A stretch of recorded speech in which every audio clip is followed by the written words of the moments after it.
What is SharePoint Online? In this video I'm going to talk about the basics of SharePoint Online and how it can help you. All organizations create and keep lots of information. That can be in the form of documents, data, images, videos, and so on. And it all has to be kept somewhere. Some of it will be stored on personal computers like laptops. They're handy for easy access to your information, but they aren't always the most secure way of storing sensitive stuff. Most of it is stored on big computers known as servers. Servers are useful because they can store lots more information than a personal computer ever could. From a server, the information can easily be shared with other people, and they're usually more secure than a personal computer. But they're expensive to run, and so usually owned by organizations rather than people.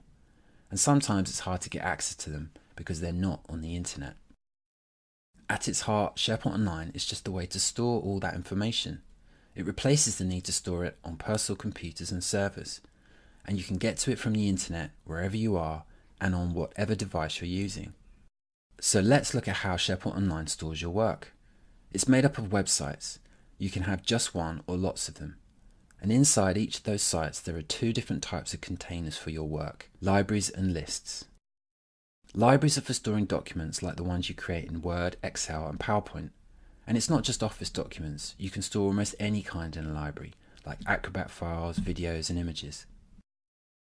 When a document is stored in a library, it can be shared with anyone else in your organization, and even outside it if you want it to.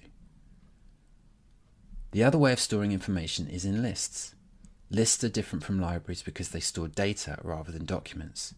You could think of a list like an Excel spreadsheet. It's just data in columns and rows. Lists are useful because you can store large amounts of data, you can share them with anyone, and they're very easy to create and manage. So, to sum up, lists and libraries are just containers to store your work. You can have lots of lists and libraries and they're all stored in your site. Your site can be one of many in your organization, and all the sites are stored in SharePoint Online. So SharePoint Online is just a way for organizations to store the work they do.